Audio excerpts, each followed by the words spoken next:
Hi, I'm Mark with At My Home, and today we're going to take a look at the new Reolink Solar Floodlight Cam.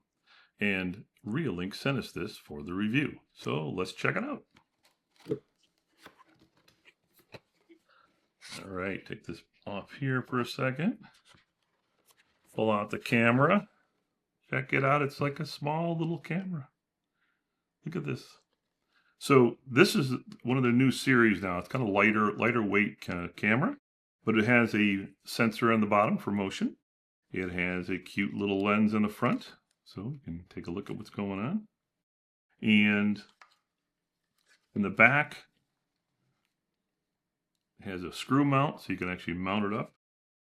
These are adjustable. Both these lights are adjustable, and it has a solar panel to charge it up along the way. All right, and then on the bottom here, there's actually two ports, one for Type-C cable to plug in, and the other one for a micro SD card, and you can hook these up to a home hub as well. And it comes with a set of directions, but what's interesting here is not so much the directions, they give you a wrench, and I'm going to show you why I need that in a second. And then, of course, all the usual stuff, the instructions and the whole bit, including a mounting template. Two more boxes in here, a USB-A to USB-C cable, so you can pre-charge your camera, and a set of mounting screws, because what's in this box needs to be mounted. So here it is. That's it. This is the mount. So nice heavy duty mount. The wrench is used when you put the mount on. You'll mount this plate here. Take it right out here. You'll mount this to the wall or wherever you're putting it. And then you'll put this on it. And the big thing with all these things is always you can never get them tight enough by hand. So what do? They gave us a wrench. And then I can really tighten it up really snugly with a wrench. That's kind of a nice addition that I really like. All right. And then, of course, as I mentioned, this fits in the back. And it's a really heavy-duty mounting screw, so no messing around here. And there you go. That's it. Mounted to the wall. There's your floodlight cam, and you can totally adjust it. All right. Let's install it and see how it works. We did some testing with the motion detection on for person detection. The daytime test went well. When walking into the scene, the camera picked me up right away and followed me out of view. At night, it was no different, saw me through till out of sight, even with my paws near the corner.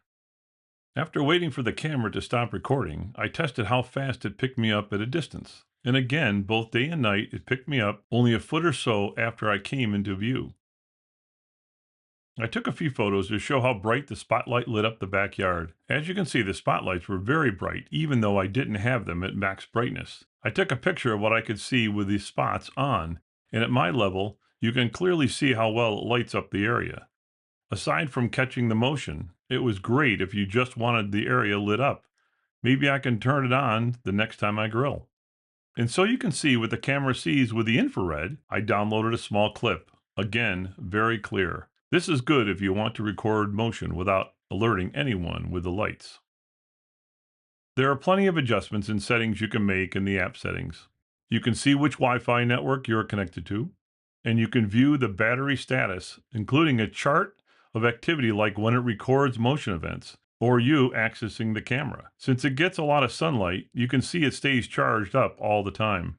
Display lets you turn on some useful functions like motion boxes, dates, and camera name. You can also see what rates are being used when streaming. Clear is the highest setting, and fluent is for when your network connection is slow.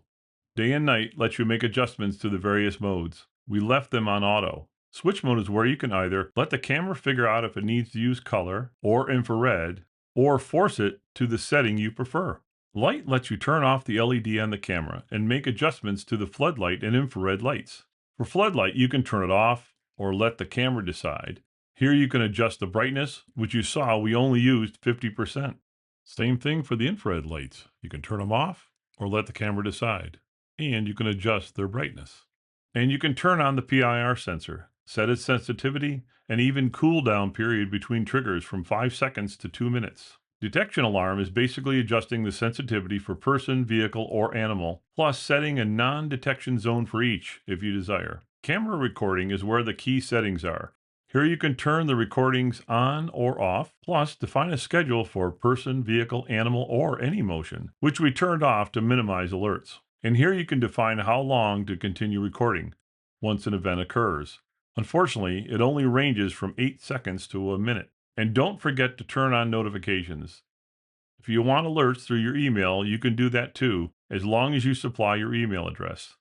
Light alarm controls the lights at night when the camera detects an event. You can specify that the light flashes or not, plus how bright they are. You can have them come on depending on person, vehicle, or animal, and the length of time they stay on from 8 to 30 seconds.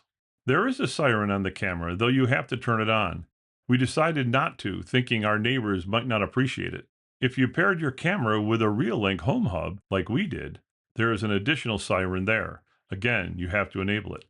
Once you have your camera settings where you want them, you'll likely want to find those recordings. If you enter Live View, there is a playback button at the bottom. This will change the view showing the clips that were recorded. First thing you want to do is change the display from fluent to clear because it defines the resolution of the camera download. The camera records both fluent, low resolution video and clear, high resolution video to either your SD card or the home hub. If you select a clip and press the download button, you can see it will display the resolution setting. Clicking on download will transfer it to your camera photo library. You can select the date of the event you are looking for. You can filter by event type, which is really handy. You can see we actually cleaned up our backyard after we installed the camera. We like the Reolink solar floodlight camera. It works well and is super easy to install. Thank you for watching.